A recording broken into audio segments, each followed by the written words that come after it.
यदा यदा हि धर्मस्य ग्लानिर्भवति भारत अभ्युत्थानम् अधर्मस्य तदात्मानं सृजाम्यहम् परित्राणाय साधूनां विनाशाय च दुष्कृताम्।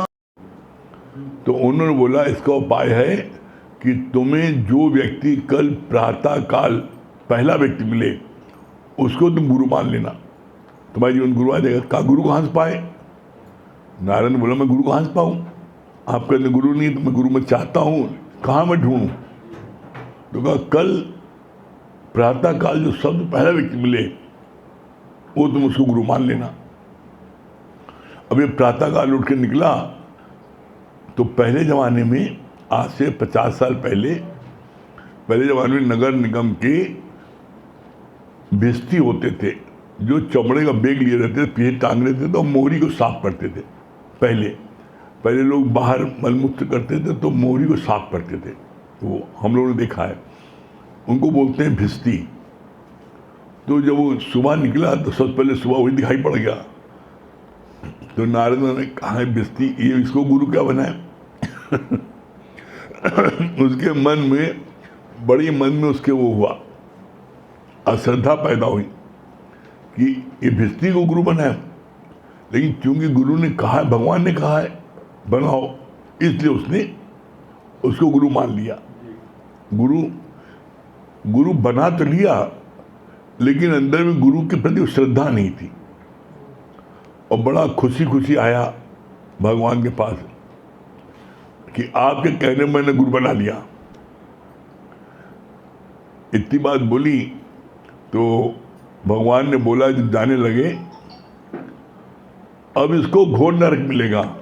अभी बोला नरक मिलेगा, अब बोला घोर नरक मिलेगा। तो वो बड़े बेचारे नारद जी दुबरा में आए, बनने आए तो चौबे बन के डूबे। हम तो मेरी मुक्ति कैसे हो, क्या हो, और ये मेरी मुक्ति के चक्कर में ये तो कह रहे घोर नरक मिलेगा।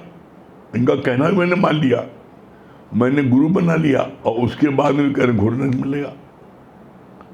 बहुत दुखी हुए, कहा घोर नरक क्यों मिलेगा? बोला इसलिए मिलेगा कि तुमने गुरु तो बनाया है लेकिन गुरु पर तुम्हारी श्रद्धा नहीं है। तुमने ऊपर ढंग से गुरु मान लिया लेकिन गुरु तुमने दिल से नहीं माना है, तुम्हारे उनके प्रति श्रद्धा नहीं है जो श्रद्धा होनी चाहिए गुरु प्रति, इसलिए तुम्हें घोर नरक मिलेगा। तो बड़ा दुखी हुए नारद जी, भगवान ही तो बड़ा गड़बड़ हो गया, अब बताइए इससे कैसे छूटेंगे? कहा हम नहीं बताएंगे, गुरु बताएगा। गुरु से पूछो, गुरु बस सारी युक्ति हम नहीं बताएंगे। अब नारद जी बेचारे बहुत परेशान, ये कहाँ फंस गए। तो नारद जी फिर उसके पास फिर गए भगवान के पास, भगवान बताइए मैं क्या करूं? हम तो सोचा था कि आपने बताया गुरु बना लिया, अब आप कहते घोर नरक मिलेगा और घोर नरक में बड़ी यातना सहनी पड़ती है। तो कहा गुरु से पूछो जाए, गुरु तुम्हें उसकी युक्ति बताएगा। अब गुरु पास आए, हमसे कोई गलती हो गई, मैंने बताया और भगवान ने कहा घोर नरक मिलेगा, बताइए कैसे छूटे इससे। तब गुरु ने युक्ति बताई। गुरु ने क्या बोला?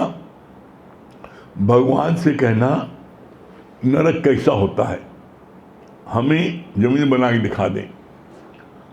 तो भगवान ने नरक जो है बना करके दिखा दिया कि यहाँ पर ऐसे भट्टा सुलगता है, इसमें कढ़ाव चढ़ा होता है, तेल खौलता है, उसमें आदमी को डाला जाता है, आदमी भूना जाता है, उसमें आदमी तड़पता है, ये सब दिखाया उन्होंने कई चीज़ें। और गुरु ने कह दिया था जब भगवान जो नरक बनाए उसी में तुम लोट पड़ जाना। क्यों? भगवान के द्वारा जो नरक बनाया गया है तो उससे बड़ा नरक कौन सा है, उसमें लोट पड़ जाना। तो उसने ऐसे किया नारद ने, जब भगवान ने नरक बनाया मट्टी पे दिखाकर ऐसे से होता है तो नारद जी तुरंत उसमें लेटने लोटपोट होने लगे। जब लोटपोट होने लगे तो भगवान मुस्कुराने लगे। कहा युक्ति तुमको किसने बताई? कहा भगवान आपके द्वारा बनाया हुआ नरक, अब इसमें हम लोटपोट हो लिए तो नरक कट गया। तो कहा ये युक्ति बताई किसने? गुरु ने बताई। तो इसलिए बोला गुरु के पास में सारी युक्ति है। और इसलिए कहा जाता है एक बार भगवान रूठ जाए तो कोई बात नहीं, भगवान को गुरु मना लेगा। कैसे? बोला हरि रूठे तो ठौर है, हरि रूठे तो ठौर है, मतलब भगवान रूठ जाए तो गुरु उसको मना के भक्त को दिलवा सकता है, लेकिन गुरु रूठे तो ठौर नहीं। अगर गुरु रूठ गया तो तुम्हें दुनिया में कहीं ठौर नहीं मिलेगा। कैसे नहीं ठौर मिलेगा? इसका जो है बड़ा अच्छा प्रमाण बोला। कैसे? बोला जैसे आपके जब सीता जी को कौवे ने चोंच मारी तो वो तीनों लोग गया, तीनों लोग उड़ता रहा, लेकिन भगवान राम का बाण उसका पीछा करता रहा, यहाँ तक कि वो जो है इंद्र के पास गया, बचा लो। उसने कहा भगवान जो बैरी है मैं उसको नहीं अपना शरण दे सकता, तो उसको कहीं शरण नहीं मिली। अंत में युक्ति बताई भगवान ने कि तुम उन्हीं के पास जाओ, वो बड़े करुणा निधान है, वो तुम्हें कुछ सजा दे के छोड़ देंगे, नहीं तो तुम्हें कोई बचा नहीं सकता। एक काल तुम्हारे पीछे पीछे आ रहा है और जो बचाएगा वो ही मारा जाएगा। जब ये परिणाम हुआ तो उसका क्या हुआ? तो अंत में वो भगवान की शरण में गया कौवा। तब भगवान ने कहा कि तुमने जो गुनाह किया है इसकी सजा मिलेगी।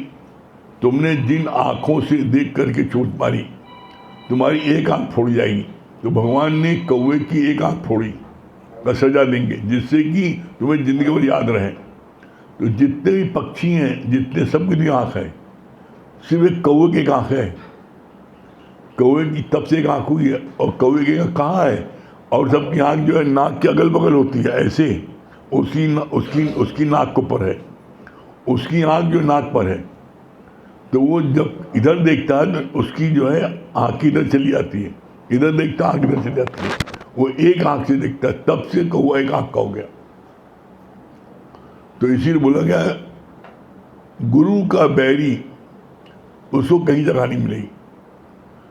बोला हरि रूठे तो ठौर है, गुरु रूठे तो ठौर नहीं है। और इसीलिए बोला जाता है कि श्रद्धावान लभते ज्ञानम और अश्रद्धालु नाशयान।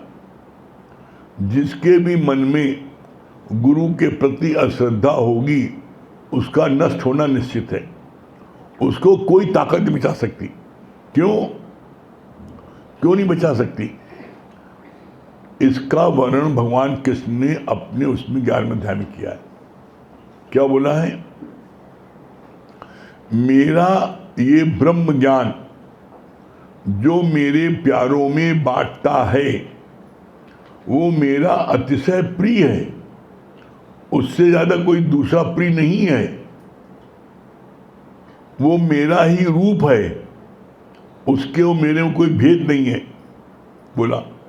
और यहाँ तक बोल दिया उसके योग और क्षेम का भार मैं स्वयं वहन करता हूँ, किसी जिम्मेदारी नहीं छोड़ता हूँ। जो गुरु का कार्य करता है उसके योग और क्षेम का भार भगवान स्वयं वहन करते हैं। और ये चीज़ तो जीवन में कई बार ऐसा अनुभव हुआ, फील हुआ, कई बार ऐसा कि एकदम साक्षात जैसे भगवान गुरु रक्षा कर रहे हैं। कोई भी चीज़ हो, कैसी भी चीज़, भाई हम तो हमारा ख्याल है कुछ नहीं तो आज से 20-22 साल पहले ही ये शरीर चला गया था, बच नहीं सकता था किसी कीमत पर। क्यों? क्योंकि गुरु जी ने एक बात बोली, कहीं भी किसी शहर किसी जगह जाओ तो सबसे पहले वहाँ पर सत्संग जरूर लेना, उसके बाद कोई काम करना। हमारे सगे मामा जी के बेटे की शादी मुरादाबाद से दिल्ली बारात आई, वहाँ पर हम लोगों को ठहराया गया। 5 स्टार होटल में शादी थी, शादी हुई, रात को 2 बज गया शादी ब्याह में। हम लोग जल्दी आए, सो गए। सुबह में सत्संग आना था हमका, सुबह सत्संग क्योंकि अगले दिन लौटना है। आज पहुँचे और रात में बारात अटेंड कर और नेक्स्ट लौटना था। हमने रात में 2 बजे तक यहाँ पर ये लोग ये सब हंगामा किए हैं, तो सुबह जो है ये लोग 11 बजे पहले को जाएंगे, सोते रहेंगे। हमने अमित भैया को उठाया, हमको चौका से चलो जल्दी से। हमने दिल्ली में जहाँ सत्संग होता था जज साहब के यहाँ पर, उनके बेटे सुरेंद्र भैया, उनको हमने फ़ोन किया कि हम ऐसे से आए हैं दिल्ली में और सत्संग लेना चाहते हैं। उनका मेरे भी बस आप कहाँ किस जगह, हम किस जगह है, मैं अभी आता हूँ, मैं गाड़ी लेके आता हूँ, आप बस वहीं रुकिए 5 मिनट। वो तौड़ गाड़ी लेके आ गए और उनके साथ में हम चले गए सत्संग के घर। और मैनेजर को हमने बता दिया, कह दिया कि जो मतलब हम लोग अभी आते हैं, कुछ किसी चीज़ कहने की आवश्यकता नहीं। हम लोग उधर गए हैं और उसी के आधे घंटे बाद सब लोग जितने हैं तैयार होकर के फटाफट तैयार होकर जाने को हो कि चलो। हमारे ढोआ पड़ गया, कहाँ गए? मैंने पूछा गया कहाँ गए? पता लगा कि बताया कि ये जो है दोनों पिताजी और बेटा दोनों जने सुबह तैयार होकर निकले हैं। अब लड़के का भाई जो बड़ा भाई था चार्टर्ड अकाउंटेंट, वो हम उसके अंदर बहुत अधिक भक्ति थी हमारे प्रति, बहुत व्याकुल हो गया कहाँ गए हैं। तो सब लोगों को जितनी गाड़ियाँ 40-45 गाड़ियाँ आई थी मुरादाबाद से, सबको भेज दिया। लेकिन वो नहीं गया, बिना भाई साहब के लिए नहीं जाएंगे, वो रुका था। हम लोग सत्संग के बाद में 11 बजे लौट के आए। जब लौट के आए तो बड़ा वो नाराज, भाई साहब आपने तो सारा प्रोग्राम मेरा ख़राब कर दिया, हमको क्या बात है? हमको भी हमको जाना है इलाहाबाद, हम चले जाएंगे, तुम काहे चिंता करो, तुम लोग जाओ अपने जहाँ जाना है। कह नहीं, अब आपको इलाहाबाद नहीं जाएंगे, आपको मैं मुरादाबाद चलना पड़ेगा। हमने कहा था हम अटेंड करने के साथ ही उसके बाद में इलाहाबाद आ जाएंगे, नहीं माना। हमने अच्छा ठीक है, उसकी नाराज़गी देख करके अच्छा ठीक है, इलाहाबाद नहीं, तुम्हारे साथ मुरादाबाद चलते हैं। और हम गाड़ी बैठ गए, कहा आप हमारे साथ तुरंत चलिए, हम चलो बैठ जाते हैं। गाड़ी बैठ गए और बैठ के उसके साथ जाने लगे, गाड़ी घुमा के जाने लगे। उसी समय उसी शहर के एक कॉलेज के प्रोफेसर गुप्ता जी वो दिखाई पड़ गए। उन्होंने बोला कि आप जो है यहाँ कैसे रुके? उनका मिशन को तो 10:30 आई थी, रुक गए, अभी बस 10 मिनट चलते हैं। तो उन्होंने अच्छा ऐसा है, भाई साहब का भी जो है अभी इनको टैक्सी लेनी पड़ेगी होटल से, मेरे पास टाइम भी बिल्कुल नहीं है, आप जो है इनको लेके आइएगा। हम अमित दोनों बैठ गए गाड़ी में। हम अपने मामा जी बेटा जो चार्टर्ड अकाउंटेंट, उसका नाम दीपू था, और हम उसके बगल में बैठे और अमित भैया पीछे बैठे। गाड़ी चली, फिर उतर आए हम लोग, होटल से टैक्सी ले और गुप्ता जी साथ जाने लगे। अभी मुरादाबाद पहुँचे हम लोग, जैसे ही पहुँचे तो वहाँ एकदम साय सन्नाटा, डरावना का मामला क्या है। हमने इसी पूछा, हमने जिससे पूछा था मुझे काटे दौड़ा हो, पता नहीं आपको क्या बात होगी। कहा रास्ते में एक्सीडेंट हुआ, दोनों मर गए। जो चार्टर्ड अकाउंटेंट है वो और उसकी वाइफ, वो दोनों, उसकी वाइफ बगल में बैठी थी, वो गाड़ी ड्राइव कर रहा था, और जो उसकी वाइफ जहाँ बैठी वहाँ बैठे थे और बैठ उतरे हैं। वो इतनी जल्दी में था कि गाड़ी तेजी से ले जा रहा था और रास्ते में एक्सीडेंट हुआ, ऑन स्पॉट दोनों डेथ। और जो पीछे बैठे थे उनकी घर के 2 फैमिली मेंबर, उन सब का हाथ पैर टूटा बुरी तरह, फ्रैक्चर काफ़ी जगह से हुआ। तब ये बात ध्यान में आई कि गुरुजी ने कहा है कि 5 वचन जो होते हैं उन 5 वचन में 5वां वचन है, कहीं भी जा रहे हो पहले सत्संग ले लो, तो तुम्हारी मौत भी टल जाएगी। तो मौत ऐसे टली नहीं, मौत तो दिन निश्चित थी, जाना हमको था, चली गई उसकी वाइफ। क्यों? क्योंकि हम सत्संग चले गए थे। जैसे वो व्यक्ति जो 5 वचन की बात चली, तो 5 वचन में जब उसने अपने पति को रुपए दिए, महिला ने, बड़ी गरीबी थी, कहीं 50 रुपए लो और जाके कुछ कमा के आओ। गया, देखा घर के बाहर ही एक संत जी बैठे थे और चिल्ला चिल्ला कह रहे थे 10 रुपए में एक वचन। उसने कहा एक वचन दे दिए। उसने एक वचन दिया कि जो बात 4 लोग कहें उसको कहना मान लो। कहीं बड़ी अच्छी बात बोली। कहा, फिर बोला क्या कि 4 लोग जो बात कहें मान लो। फिर इसके बाद में उन्होंने क्या बोला, जो 4 लोग कहते हैं बात मान लो, जो 4 लोग कहें उसकी बात मानो। फिर इसके बाद में बोला कि कभी भी अपनी पत्नी से सच नहीं बोलना। फिर बोला कोई बुराई देखो पर्दा बोझ बन जाना। फिर बोला कि कहीं भी जा रहे हो तो सत्संग पहले लेना, उसके बाद में दूसरा काम करना। और ये बोला कि राजा से झूठ कभी नहीं बोलना। दूसरा बता ये बोला झूठ नहीं बोलना।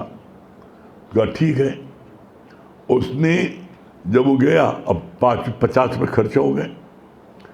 अब जब इसके बाद में क्या हुआ, बड़ा मायूस शमशान घाट में जाके बैठ गया कि अब सब रुपये खत्म हो गया, अब क्या करें। हम घर जाएंगे तो मार खाएंगे पत्नी से कि हम कहा था कमाएंगे लाओ, कि पंजा में फूक दिया तुमने। तो शमशान घाट जाके पड़ा था, औदेमो के हाथ सब बवाल है। उसी समय एक अर्थी आई, 4 लोग लेके आए और अर्थी को वहाँ पर पटका और ये बोला कि हम लोग बहुत थक गए, इतनी दूर से लाए, तुम ही जला लो। क्या हमसे कहा मतलब हम क्यों जलाएं? क्या हम कुछ नहीं, तुम्हें जलाएं जलाओ, नहीं जलाओ जलाओ। ये क्या वो सब भाग गए। तो उसको याद आया पहला वचन कि संत ने कहा है 4 लोग कोई बात कहे तो कहना मान लेना।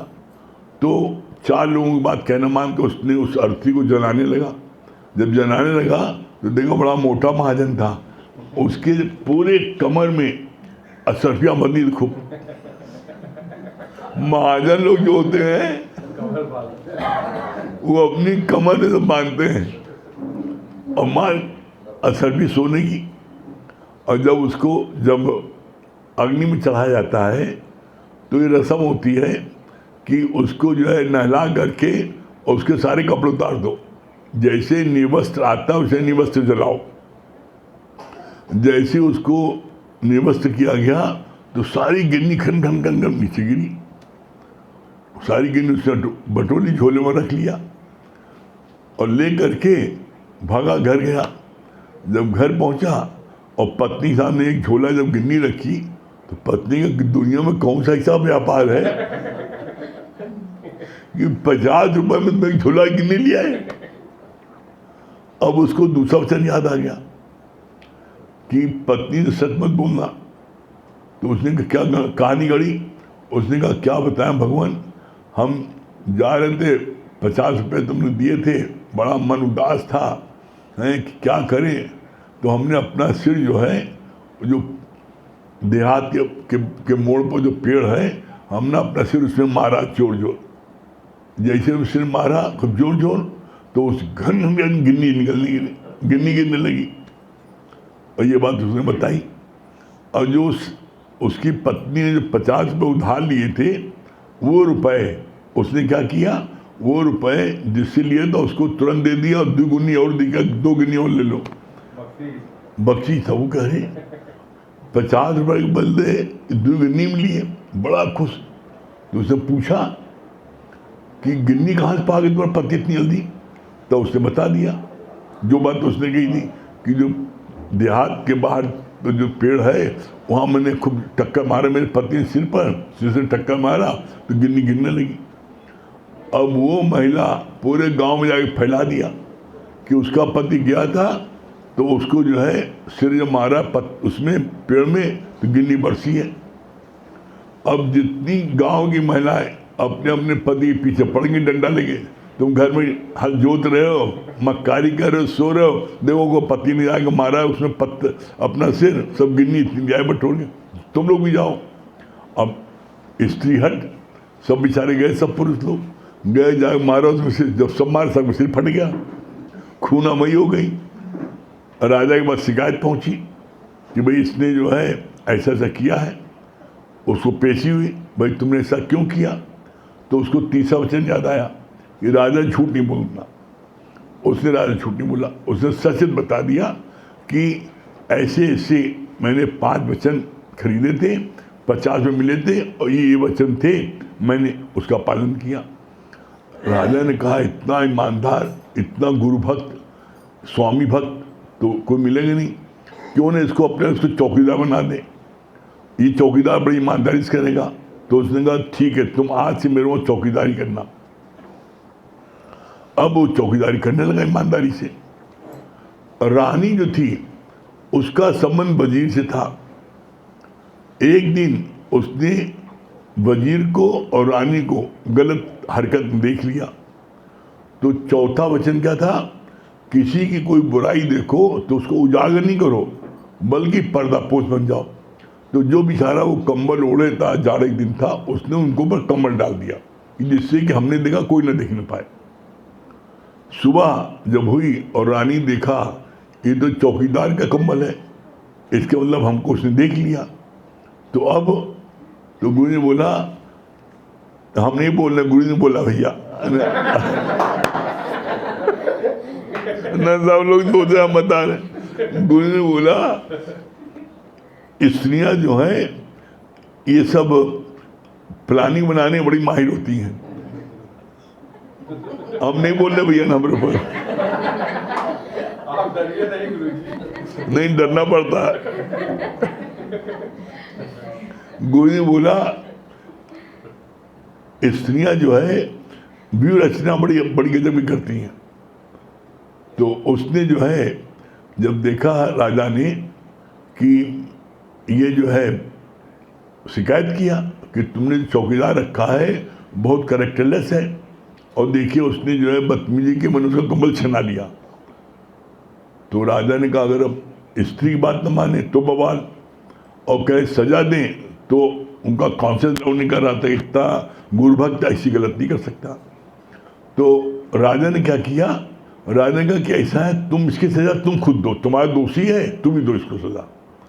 तो और खुश हो गई। अब क्या, अब तो न रहेगा बांस न बाजेगा बांसुरी, इसको मरवा दें। तो अपनी व्यू रचना उसने फिर की, षड्यंत्र रचना। हाँ बोला, षड्यंत्र शब्द बोला गुरु ने, कहा षड्यंत्र रचने बड़ी माहिर होती हैं, ये बोला। तो षड्यंत्र रचा उन्होंने। क्या रचा? एक कसाई से रानी ने तय कर लिया कि जो पहला व्यक्ति भेजूंगा उसकी तुम गर्दन काट लेना, और दूसरा व्यक्ति जो भेजेंगे उसको गर्दन थाल में सजा करके ढक के दे देना। कहा ठीक है रानी, जैसा हुकुम।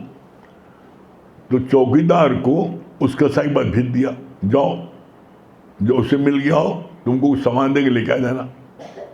अब वो जाने लगा कसाई के पास। जो जाने लगा, बीच में पड़ गया शशिवरम कॉलोनी, सत्संग हो रहा था।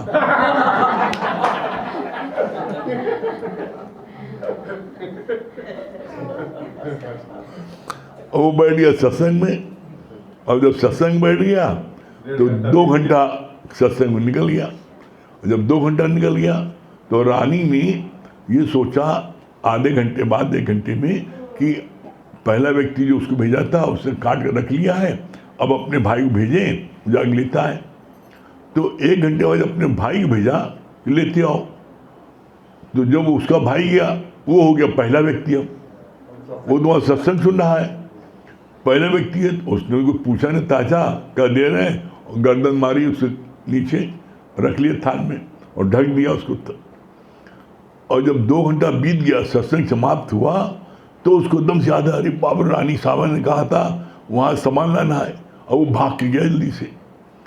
और जब उसका रानी का भाई आधे घंटे में नहीं लौटा तो अब रानी व्याकुल, जैसे होता चोर की डाली में तिनका, कि अभी तक आए क्यों नहीं, आप 15 मिनट में आ जाना चाहिए, और पौन घंटा हो गया नहीं आया।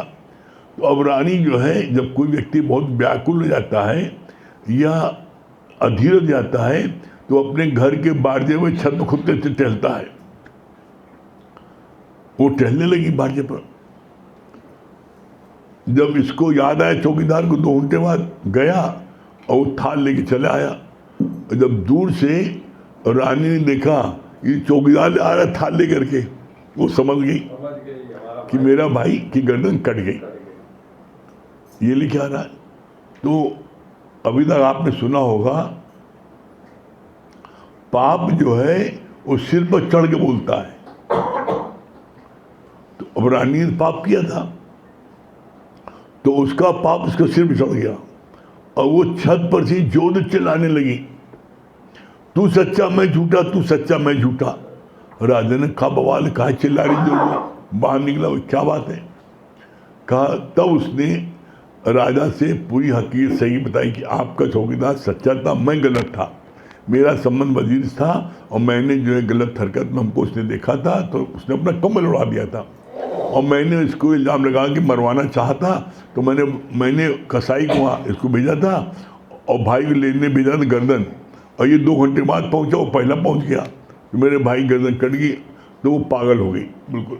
बोला पाप सिर्फ चढ़ के बोलता है, इसीलिए बोला कि तोरा मन दर्पण कहलाए, और भले बुरे सारे कर्मों को देखे और दिखाए, जग से भाग ले प्राणी पर मन से भाग न पाए, तोरा मन दर्पण कहलाए।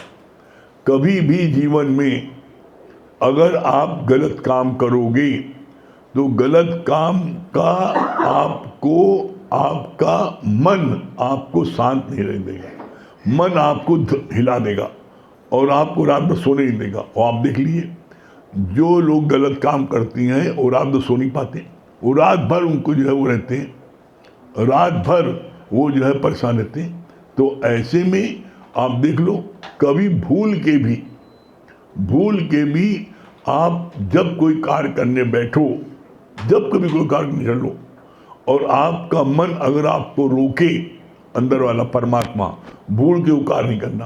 क्यों, क्या बोला है, धिक्कार वो कर्म जिससे न होवे मन शांत। अगर मन में किसी कर्म को करने में हलचल होती है, तो ये पहचान वो गलत कर्म है। हलचल का होना ही, मन का शांत होना, ये पहचान वो गलत कर्म है। जिस कर्म से मन न होवे शांत, वो कर्म मत करो। आपसे कोई गलती नहीं होगी। आपसे गलती होती क्यों है? आपसे गलती होती इसलिए है क्योंकि आप गलत कर्म करते हो, और गलत कर्म करते हो क्यों? अपनी आसक्ति के कारण। 2 मिनट एकांत में बैठ करके विचार करो कि हम जो गलत कर्म कर रहे हैं उससे हमें क्या मिलेगा? बस भौतिक जगत की चीज, भौतिक जगत का धन दौलत ये मिलेगा। तो कितना भी धन हो जाए, समुद्र पर्यंत धन हो जाए, उसके बाद भी गुरु ने क्या बोला है, नानक दुखिया सब संसार, सगल शिष्ट का राजा भी दुखिया, प्रजा भी दुखिया। सुखिया कौन? सिर्फ कौन? जो गुरु की शरण में रहते हो सुखिया, बाकी दुनिया में कोई सुख नहीं है। दुखिया, और यहां तक बोला सगल शिष्ट का राजा भी दुखिया, सारी शिष्ट का एक राजा हो जाए वो भी दुखी है, समुद्र पर्यंत धन हो जाए वो भी दुखी है। क्यों? इसका हमारे ख्याल से हम जितने बैठे हैं, हर किसी ने जीवन में कभी न कभी इसका अनुभव किया है। जिस समय आपकी तबीयत बहुत खराब हो जाती है, आप खाना पीना बंद हो जाता है, कुछ नहीं कर पाते हो, उस समय आपको अपार धन है, उस समय आपको क्या नजर आता है? उसमें धन नजर आता है। उसमें होता है भगवान मेरा सारा धन ले लो तुम, लेकिन हमारा पेट दर्द ठीक करो। मेरी तकलीफ, जिसमें किसी की तकलीफ होती है, चाहे वो पेट की तकलीफ हो चाहे सिर की तकलीफ हो। सिक्का साहब लखनऊ में थे हमारे, जो पुरुषों सत्संग करते हैं लखनऊ में, उनका हमने अनुभव पूछा था। उनको माइग्रेन पेन होता था। माइग्रेन पेन में क्या होता है, आधे सिर में दर्द होता है और आधे में नहीं होता। तो हमने उनसे बोला, हमको आप सिक्का साहब कुछ ऐसी, बहुत सीनियर हमसे थे, हमने कहा हमको आप कुछ ऐसी चीज़ बताइए, घटना, ऐसा रहस्य बताइए जिससे मेरे मन में गुरु के प्रति और सत्संग के प्रति श्रद्धा और बढ़े। तब उन्होंने बोला, कहा मुरारी भाई हम आपको क्या बताएं कि मेरे सिर में, और वो बहुत बड़े वकील थे लखनऊ में, कहा मेरे सिर में माइग्रेन पेन होता था, और जिससे माइग्रेन पेन होता था हमारे सिर में, तो मैं अपने सिर को दीवार में खूब जोर जोर मारता था, जैसे नारियल मारते लोग फोड़ते हैं। क्या मैं ऐसे नारियल जब सिर को मारता जोर जोर, सिर फट जाए, मतलब सिर फट जाए तो हम मर जाए ज़्यादा अच्छा, लेकिन दर्द नहीं बर्दाश्त कर पाते। और फिर ये बोला कि मैंने एक बड़ा मेडिकल स्टोर, जितना बड़ा हॉल है, इतना बड़ा मेडिकल स्टोर, इतनी मैं दवा खा चुका हूँ, क्या मैं इतनी दवा खा चुका हूँ, लेकिन मेरा माइग्रेन पेन ठीक नहीं हुआ। जब मैं गुरु जी की शरण में आया और ये ब्रह्म ज्ञान सुना, मेरा माइग्रेन पेन कहाँ गायब हो गया हमें नहीं पता। ये उनके जीवन का अनुभव था कि मेरे ऐसा पेन होता था कि मैं अपना सिर फोड़ता था, दीवार में फूट जाए, ज़्यादा अच्छा मौत आ जाए।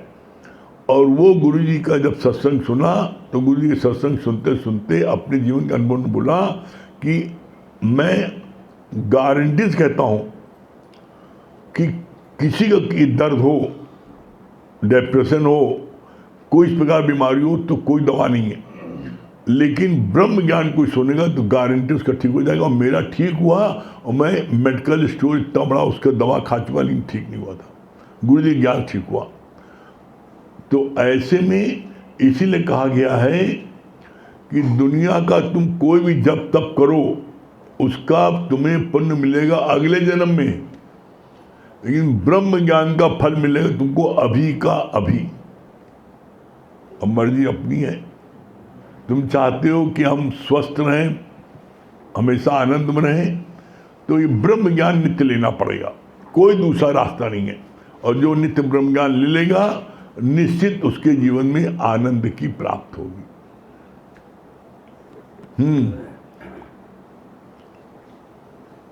कल कौन बचा था?